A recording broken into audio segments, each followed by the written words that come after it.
நீங்கள் பார்த்துக் கொண்டிருப்பது AJK டிவியின் புதுவை மாலை. வணக்கம். புதுவை உழவர்கரை சார்பதிவாளர் அலுவலகத்தில் மின்னணு முத்திரை திருவை செலுத்தும் வசதியை அமைச்சர் திரு பன்னீர்செல்வம் துவக்கி வைத்தார்.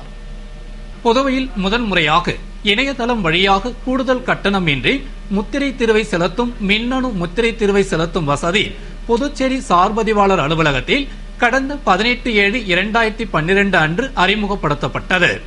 இந்த மின்னணு முத்திரை திருவை செலுத்தும் வசதியை இந்திய ஸ்டாக் ஹோல்டிங் கார்ப்பரேஷன் லிமிடெட் திருப்திகரமாக செயல்படுத்தி வருவதால் பொதுமக்களின் வசதிக்காக உழவர்கரை சார்பதிவாளர் அலுவலகத்தில் மின்னணு முத்திரை திருவை செலுத்தும் வசதியை உள்ளாட்சித்துறை அமைச்சர் பன்னீர்செல்வம் கலெக்டர் தீபக்குமார் முன்னிலையில் துவக்கி வைத்தார். இதனை அடுத்து இந்த வசதி பாகூர், வில்லியனூர் மற்றும் திருக்குனூர் சார்பதிவகங்களிலும் விரிவாக்கம் செய்யப்பட்டது. இந்த வசதியின் மூலம் எந்த மதிப்பிற்கும் சேவை முகப்பில் பொதுமக்கள் மின்னணு முத்திரை தீர்வை செலுத்த முடியும். மேலும் எந்த சேவை முகப்பில் செலுத்தினாலும் புதுவை பிராந்தியம் முழுவதும் செல்லுபடியாகும் என்பது குறிப்பிடத்தக்கது. மேலும் பொதுமக்களின் வசதிக்காக சேவை முகப்புகள் ரெட்டியார்பாளையம் பவழக்காரன் சாவடி இந்தியன் வங்கியிலும், வில்லியனூர் இந்தியன் வங்கியிலும், கிருமாம்பாக்கம் இந்தியன் வங்கி மற்றும் திருக்கனூர் இந்தியன் வங்கியிலும் அமைக்கப்பட்டுள்ளது.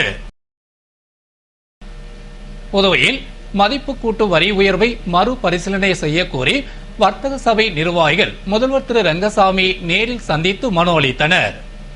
புதுவை வர்த்தக சபை தலைவர் செண்பகராஜன் தலைமையில் உப தலைவர் ராஜேந்திரன், பொதுச் செயலாளர் குணசேகரன், இணை பொதுச் செயலாளர் முகமது சிராஜ், பொருளாளர் தண்டபாணி மற்றும் நிர்வாகிகள் முதல்வர் திரு ரங்கசாமி நேரில் சந்தித்து கோரிக்கை மனு அளித்தனர். அந்த மனுவில் 2012-2013 நிதியாண்டு வரவு செலவு நிதி அறிக்கையில் உயர்த்திய மதிப்பு கூட்டு வரியினை மறுபரிசீலனை செய்ய கோரி முதல்வர், முதன்மை செயலர், அரசின் நிதி செயலர் ஆகியோரிடம் பலமுறை மனுக்கள் கொடுத்தும் நடவடிக்கை எடுக்கவில்லை என்றும், எதிர்வரும் கிறிஸ்துமஸ், புத்தாண்டு, பொங்கல் பண்டிகையினை மக்கள் மகிழ்ச்சியுடன் கொண்டாட முதல்வர் கருணையுள்ளம் கொண்டு விரைவில் மதிப்பு கூட்டு வரியினை குறைத்து அறிவிப்பு வெளியிடுவார் என நம்புவதாக குறிப்பிடப்பட்டிருந்தது. அந்த மனுவினை பெற்றுக்கொண்ட முதல்வர் திரு ரங்கசாமி கருணையுடனும் பரிவோடும் கோரிக்கையை பரிசீலனை செய்வதாக உறுதியளித்தார். புதுவை ஜிப்மர் செவிலியர் கல்லூரியின் விளக்கேற்றும் விழாவில் செவிலியர்கள் மெழுகுவர்த்தி ஏந்தி உறுதிமொழி ஏற்றனர். புதுவை ஜிப்மர் கலையரங்கில் செவிலியர் கல்லூரி மாணவர்களின் விளக்கேற்று விழா ஜிப்மர் தலைவர் டாக்டர் ரெட்டி தலைமையில் இயக்குநர் டாக்டர் ரவிக்குமார் முன்னிலையில் நடைபெற்றது. கல்லூரி துணை முதல்வர் குமாரி வரவேற்று பேசிய விழாவில் முன்னதாக செவிலியர் மாணவிகளின் ஊர்வலம் நடைபெற்றது. தொடர்ந்து கல்லூரி முதல்வர் ரேவதி விளக்கேற்று விழாவினை குத்துவிளக்கேற்றி துவக்கி வைத்து விழா கொண்டாடுவதன் நோக்கம் பற்றி எடுத்துரைத்து புளோரன்ஸ் நைட்டிங்கேல் செவிலியர் பதவிக்காக தன்னை அர்ப்பணித்து சேவை புரிந்ததை பற்றி எடுத்துரைத்தார். தொடர்ந்து தமிழ்நாடு செவிலியர் கவுன்சில் பேராசிரியர் அனி கிரேஸ் கலைமதி, கல்லூரி முதல்வர் ரேவதி, செவிலியர் கண்காணிப்பாளர்கள் வசந்தா, கலாராணி பார்த்திபன் ஆகியோர் புதியதாக சேர்ந்த செவிலியர் மாணவிகளிடம் தீபத்தை ஏற்றி அளித்தனர். பின்னர் அனைத்து மாணவிகளும் மெழுகுவர்த்தி ஏந்தி செவிலியர் பணிக்காக தன்னை அர்ப்பணித்து புளோரன்ஸ் நைட்டிங்கேலுக்கு அஞ்சலி செலுத்தினர். தொடர்ந்து செவிலியர் மாணவிகளுக்கு பரிசுகள் மற்றும் சான்றிதழ்கள் வழங்கி பாராட்டப்பட்டது. நிறைவில் விரிவுரையாளர் ரமேஷ் நன்றி கூறினார். புதுவை கடற்கரை சாலையில் நடைபெற்ற வியட்நாம் குழுவினரின் கலை விழாவில் அமைச்சர்கள் ராஜவேலு, தியாகராஜன் ஆகியோர் வாழ்த்தி பேசினர். இந்தியா, வியட்நாம் நாடுகளில் நட்புறவை வலுப்படுத்தும் வகையில் அகில இந்திய சமாதான ஒருமைப்பாட்டு கழகம் சார்பில் வியட்நாம் குழுவினரின் கலை விழா புதுவை கடற்கரை காந்தி திடலில் சட்டமன்ற உறுப்பினர் லட்சுமி நாராயணன் தலைமையில் நடைபெற்றது. சுமார் 30 கலைஞர்கள் பங்கேற்று அசத்தலாக நடனமாடிய கலை நிகழ்ச்சி நிறைவில் கலைக்குழுவினருக்கு பாராட்டு விழா நடைபெற்றது. விழாவில் சிறப்பு விருந்தினர்களாக அமைச்சர்கள் ராஜவேலு மற்றும் தியாகராஜன் பங்கேற்று கலைஞர்களை வாழ்த்தி பேசினர். இதில் சிறப்பு அழைப்பாளர்களாக வியட்நாம் யூனியன் நட்புறவு அமைப்பின் பொதுச் செயலாளர் நெக்யூன் தி ஹோங்க்வான், நட்புறவு சங்க துணைத் தலைவர் வி கோங் திம் ஆகியோர் கலந்து கொண்டு சிறப்பித்தனர். நிறைவில் பொருளாளர் ஏகாம்பரம் நன்றி கூறினார். விழாவினை கடற்கரைக்கு திரண்ட பொதுமக்கள் கண்டு ரசித்தனர். புதுவை கடலில் சூறைக்காற்று வீசியது மற்றும் நீரோட்டத்தில் திடீர் மாற்றம் ஏற்பட்டதால் மீனவ மக்களிடையே அச்சம் ஏற்பட்டுள்ளது.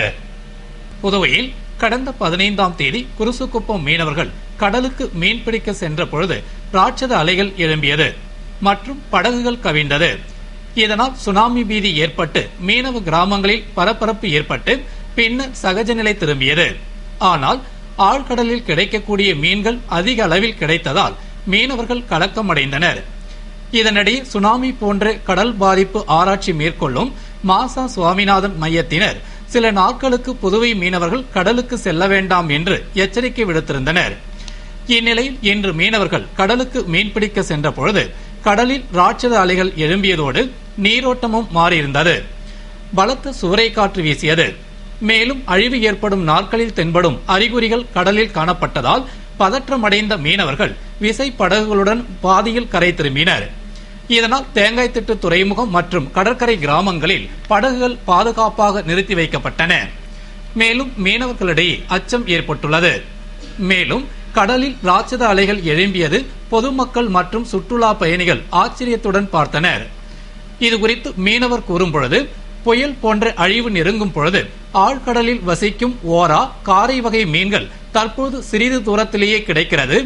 மேலும் நீரோட்டம் வடக்கிலிருந்து தெற்கு நோக்கி செல்வதற்கு பதிலாக நேர்மாறாக மாறி செல்கிறது. இதனால் ஓரிரு நாளில் ஏதோ ஒரு அழிவு வருவதற்கான அறிகுறியை கடலில் எங்களால் காண முடிந்தது. மேலும் ஆராய்ச்சி நிறுவனத்தின் எச்சரிக்கையை மீறி கடலுக்கு சென்ற நாங்கள் பாதியிலேயே திரும்பி இதனால் என்ன நடக்குமோ என்ற அச்சத்தில் உள்ளோம் என்று அவர்கள் கூறினர்.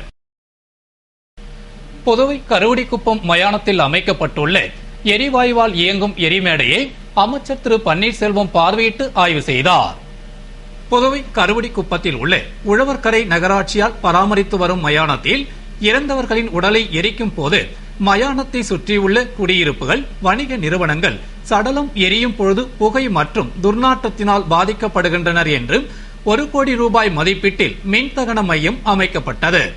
ஆனால் அதில் ஒரு நாளைக்கு 4 to 5 வரை மட்டுமே சடலங்களை எரியூட்டலாம் என்பதால் அதிக சடலங்கள் வரும்பொழுது எரியூட்டும் நிகழ்வு தங்கு தடையின்றி நடைபெற எரிவாயுவால் இயங்கும் ஒரு எரிமேடையை 42 லட்சம் செலவில் உழவர்கரை நகராட்சி அமைத்துள்ளது. அதன் பணிகள் முடிந்து வெள்ளோட்டம் முடிந்து இயங்கி வரும் நிலையில் அமைச்சர் திரு பன்னீர்செல்வம் எரிமேடையை பார்வையிட்டு ஆய்வு செய்தார். அப்பொழுது உழவர்கரை நகராட்சி ஆணையர் முனுசாமி, பொறியியல் அதிகாரிகள் மற்றும் பொதுமக்கள் பலர் உடனிருந்தனர். அப்பொழுது அமைச்சர் பொதுமக்களிடம் சடலங்களை வெளியிடத்தில் எரிக்காமல் மின்தகன மற்றும் எரிவாயு முறையில் குறைந்த செலவால் எரியூட்டி சுற்றுச்சூழலை பாதுகாக்கும்படி கேட்டுக்கொண்டார். நலத்திட்ட மானியம் பெற ரேஷன் கடைகளில் வங்கிக் கணக்கு விவரங்களை சமர்ப்பிக்க வரும் 31ஆம் தேதி வரை கெடு அளிக்கப்பட்டுள்ளதாக அரசு திட்டம் மற்றும் ஆராய்ச்சித்துறை தெரிவித்துள்ளது.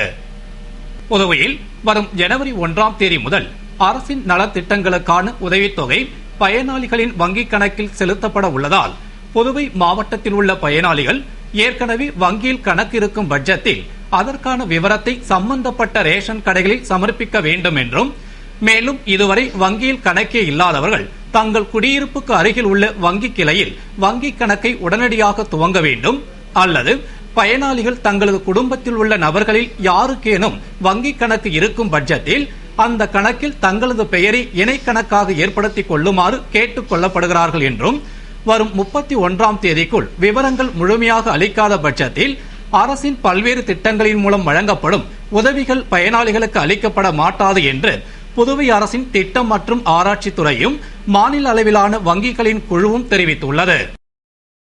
இத்துடன் செய்திகள் நிறைவடைகின்றன. வணக்கம்.